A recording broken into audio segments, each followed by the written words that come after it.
näitasin ühel sõbrale mingit trikki ja sõber nagu niimoodi, et sa oled ju müstik.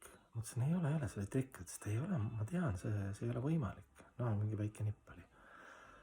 No ja siis ma nagu mitu korda ütlesin, ei, see on nipp. No, aga siis mingi hetk kogu aeg rääkis, see oli kuidagi ammu.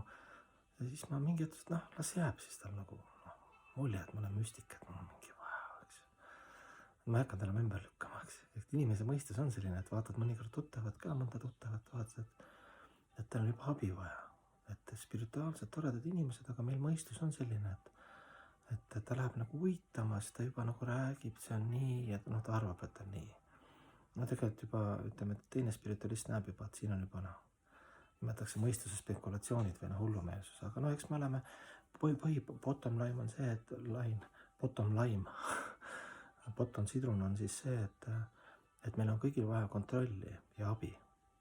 See, kui sa arvad, et sul oli abi vaja, autoriteete ja õpetajat ja kontrolli ka, noh, palju õnne, sa usaldad oma mõistust, eks, oma piiratud mõistust ja need samastamised sealt energia pealt, et sul, noh, meil on ühendus küll, eks, ülihingega hingel, alateaduse 7. meelega, eks ju, aga seal on nii palju takistusi ja hankara vale ego on vahel, eks ju.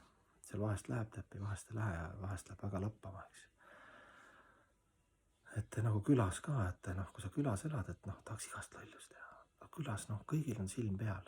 Et inimene on selline, et kui me räägime siin liberaalsest vikerkaare lipu lehvitamisest, siis noh, see viib järjest edasi. Inimesel on vaja, kontroll on peal. Sellist inimest materiaalses maailmas ei ole, isegi vedada vanasüsteemis, isegi puhtad pühendunud, neil olid õpetajad, teised pühendunud, kes peegeldasid Jumalat, eks ju.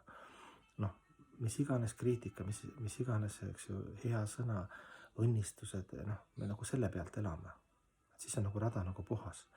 Aga kui me nagu, et minu läheb nagu hästi hoogu, sul on mingid võimed ja siis lähed nagu, et oma peale ehitad nagu, et noh, ma võtan kõik enda peale, kuna ma olengi universumi liigutaja, noh, ja noh, kõikide kontrollija ja Ishvara, eks ju, ja nii edasi, siis noh, haiglas ongi, me oleme kõik nagu haiglas ja siis osad haiged, noh, kes on natuke vähem haiged, lihtsalt vaatavad, et no läks lappama, eks ju, nagu minule, sinule, kõigil me läheb lappama nende samastamistega, eks ju, ja arusaamistega.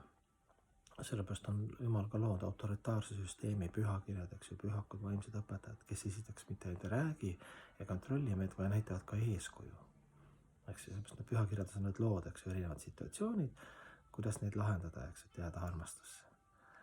Et oleme siis nagu ettevaatlikud. Et see mõistuse, ma arvan, et on nii, et kuhu ta võib ratsutada.